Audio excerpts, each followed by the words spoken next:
അടുത്ത ദിവസങ്ങളിൽ ഞാൻ എൻ്റെ ഒരു സുഹൃത്തുമായിട്ട് ഇങ്ങനെ സംസാരിക്കുകയായിരുന്നു. അപ്പോൾ അവരുടെ വിവാഹ ജീവിതം കഴിഞ്ഞിട്ട് ഒത്തിരി വർഷങ്ങളായി. വർഷങ്ങൾ കഴിഞ്ഞ് കുട്ടികളൊക്കെ വലിയ കുട്ടികളാണ്. പക്ഷേ ഇപ്പോൾ ചിന്തിക്കുകയാണ്, എൻ്റെ ജീവിത പങ്കാളിയെ തിരഞ്ഞെടുത്തത് ശരിയായിട്ടില്ല, ഞാൻ ഉപേക്ഷിക്കാൻ പോവുകയാണ്. അപ്പോൾ ഞാനിങ്ങനെ കാര്യങ്ങളൊക്കെ ചോദിച്ചു വരുമ്പോൾ ഞാൻ മനസ്സിലാക്കിയൊരു കാര്യം ഇതാണ്: രണ്ടുപേരുടെ ഭാഗത്തും പ്രശ്നങ്ങളുണ്ട് കേട്ടോ. നമുക്കറിയാം, ഈ രണ്ടുപേർക്കും വിവാഹത്തിന് ശേഷം പല എക്സ്പെക്റ്റേഷൻസ് ആയിരിക്കും അല്ലേ. രണ്ടുപേരുടെ ഭാഗത്തും പ്രശ്നങ്ങളുണ്ട്. പക്ഷെ പ്രധാനമായിട്ട് ഞാനിവിടെ ഒരു കണ്ട സംഭവം എന്നാന്ന് പറഞ്ഞാൽ, ഇവർക്ക് ഇതിൽ ഒരാൾക്ക് ഭയങ്കര ദേഷ്യമാണ്.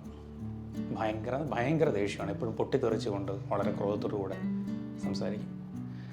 പലപ്പോഴും നമ്മൾ ഈ വിവാഹ ബന്ധങ്ങളൊക്കെ ഉപേക്ഷിച്ചിട്ട് പോകുന്നു, അല്ലെങ്കിൽ നമ്മുടെ ജീവിതത്തിൽ മറ്റ് ബന്ധങ്ങളിലൊക്കെ വിള്ളൽ വരുന്നത് ഇതൊന്നും ഓവർനൈറ്റ് നടക്കുന്ന സംഭവങ്ങളല്ല, ഒറ്റ രാത്രി കൊണ്ട് സംഭവിക്കുന്നതല്ല.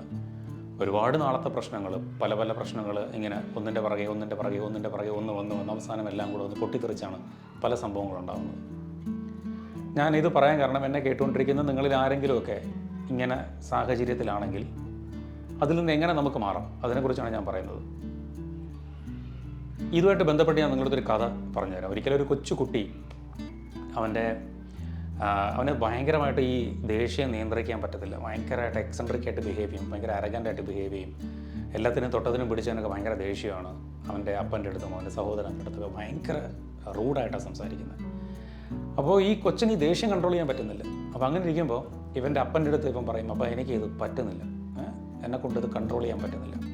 അപ്പോൾ അപ്പൻ ഇവനെ വിളിച്ചിട്ട് പറയും, ശരി വാ, നിനക്ക് ഞാനൊരു കാര്യം പറഞ്ഞുതരാം, നിൻ്റെ ദേഷ്യത്തെ നിയന്ത്രിക്കാനുള്ളൊരു കാര്യം പറഞ്ഞുതരാം എന്ന് പറയും. വീടിൻ്റെ തൊട്ടടുത്തുള്ള ഒരു വുഡൻ ഫെൻസ് ഉണ്ട്. ആ വുഡൻ ഫെൻസിൽ പറയും, നീ കണ്ടല്ലോ ഈ ഫെൻസ്, ഈ മതിൽ കണ്ടല്ലോ, ഈ മതിലിൽ ഓരോ ദിവസവും നിനക്ക് ദേഷ്യം വരുമ്പോൾ, ഓരോ പ്രാവശ്യം ദേഷ്യം വരുമ്പോൾ ഓരോ ആണി ഹാമർ വെച്ച് അടിക്കാൻ പറയും. എന്നിട്ട് ഈ അപ്പൻ മകന് ഒരു ചാക്ക് നിറച്ച ആണിയും ഒരു ഹാമർ മേടിച്ചു കൊടുക്കും. മകൻ ഇതുമായിട്ട് പോയി ഓരോ പ്രാവശ്യം അന്ന് മുതൽ അവന് ദേഷ്യം വരുമ്പോഴൊക്കെ ഓരോ ദേഷ്യം വരുമ്പോഴവൻ ഓരോ ആണി വെച്ചടിക്കും. ഒരു ദിവസം 30-40 കുറഞ്ഞ് കൂടി അങ്ങനെ ദിവസങ്ങൾ കഴിഞ്ഞ് പോവും, മാസങ്ങൾ കഴിഞ്ഞ് പോവും. ഒരിക്കൽ ഈ ആണി മുഴുവൻ തീരുമ്പോൾ ഇവൻ അപ്പൻ്റെ അടുത്ത് വന്ന് പറയും, അപ്പോൾ എൻ്റെ ദേഷ്യത്തിന് വലിയ മാറ്റമൊന്നുമില്ല, പക്ഷേ ഈ ആണിയൊക്കെ ഞാൻ അടിച്ചു കഴിഞ്ഞു. അപ്പോൾ അപ്പം പറയും, ഓക്കെ, ഇനി മകൻ ചോദിക്കും, ഇനി ഞാൻ എന്ത് ചെയ്യും, ഇനി ഒരു ചാക്ക് ആണിയും കൂടെ അപ്പം മേടിച്ച് തരുമെന്ന് ചോദിക്കും. പറയില്ല, ഇനി ആണിയും ചാക്കൊന്നും ഞാൻ മേടിക്കുന്നില്ല, പകരം നിനക്ക് ഞാൻ വേറൊരു കാര്യം ചെയ്തു തരാം. നീ ഈ അടിച്ച ആണി, ആ വുഡൻ ഫെൻസിൽ അടിച്ച ആണി ഉണ്ടല്ലോ, ആ തടിയിൽ നിന്ന് ഓരോന്നായിട്ട് നീ ഊരാൻ പറയും. ഓരോ പ്രാവശ്യം ദേഷ്യം വരുമ്പോഴും പോയി ഓരോ ആണി ഊരിയെടുക്കാൻ പറയും. ഇവൻ അതുപോലെ തന്നെ ചെയ്യും. അവിടെ ചെന്നിട്ട് ഓരോ പ്രാവശ്യം ദേഷ്യം വരുമ്പോൾ ആണി ഊരിയെടുക്കും. വീണ്ടും മാസങ്ങൾ കഴിയും, അടിച്ച ആണി മുഴുവൻ എടുത്ത് കഴിഞ്ഞു. എന്നിട്ട് അപ്പൻ്റെ അടുത്ത് പറയും, അപ്പം എൻ്റെ ദേഷ്യം കൂടിയും കുറഞ്ഞൊക്കെ തന്നെ നിൽക്കുന്നത്, ഇതുവരെ കൺട്രോൾഡൊന്നും ആയില്ല, പക്ഷേ ഈ ആണിയൊക്കെ ഞാൻ ഊരിയെടുത്ത്, ഇനി ഞാൻ എന്ത് ചെയ്യുമെന്ന് ചോദിക്കും. അപ്പം ഈ മകനെ വിളിച്ചുകൊണ്ട് നേരെ അടിച്ച വുഡൻ ഫെൻസിൻ്റെ അടുത്ത് ചെല്ലുന്ന സമയത്ത് ആ വുഡൻ ഫെൻസിൽ മുഴുവൻ ഹോൾസാണ്. ഈ അടിച്ച ആണിയുടെ മൊത്തം ഹോൾ കൊണ്ട് നിറഞ്ഞിരിക്കുക. ഈ മകൻ്റെ അടുത്ത് അപ്പം പറയും, നീ ആ വുഡൻ ഫെൻസിലൊന്ന് തൊടാൻ പറയും. തൊടുമ്പം തന്നെ ആ വുഡൻ ഫെൻസ് പൊളിഞ്ഞ് താഴെ വീഴും. പ്രിയപ്പെട്ടവരെ, ഈ നമ്മുടെ ജീവിതത്തിലൊക്കെ സംഭവിക്കുന്ന ഒരു പ്രധാനപ്പെട്ട കാര്യം, നമ്മൾ പല മേഖലകളിൽ വർക്ക് ചെയ്യുന്നവരാണ്.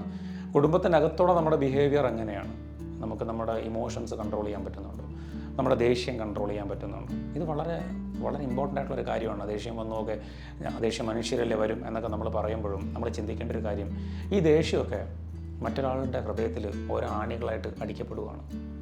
ആ ആണി ഹീൽ ചെയ്യാതെ ആ മുറിവുകൾ അവിടെ തന്നെ കിടക്കുകയാണ്. എന്നിട്ട് ഒരു രാത്രി ഈ അടിച്ച മുറിവുകളെല്ലാം കൂടെ കൊണ്ടൊരു രാത്രി പൊട്ടിത്തെറിച്ചുകൊണ്ട് മറ്റൊരാൾ വിഷമിച്ച് ദേഷ്യപ്പെട്ട് ഇറങ്ങി പോവുകയൊക്കെ ചെയ്യുമ്പോൾ നമ്മൾ ആലോചിക്കണം, അതിൽ നമ്മുടെ ഭാഗത്ത് മിസ്റ്റേക്ക് ഉണ്ടെന്ന്.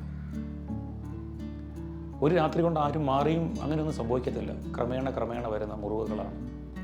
ഒരു പക്ഷേ ഇങ്ങനെ മനുഷ്യരാണ്, സ്വാഭാവികമായി നമ്മളങ്ങനെ ക്രോധം നമുക്ക് മുന്നിൽ കടന്നു വരുവാണെന്നുണ്ടെങ്കിൽ നമുക്ക് ചെയ്യാൻ പറ്റുന്ന ഏറ്റവും വലിയ കാര്യം, നമുക്കവരെ സ്നേഹിക്കാൻ പറ്റണം. അൾട്ടിമേറ്റ്ലി വിവാഹബന്ധം എന്ന് പറയുമ്പോൾ അത് ഒരു അഡ്ജസ്റ്റ്മെൻ്റ് അല്ല, മറിച്ച് അതൊരു സ്നേഹമാണ്.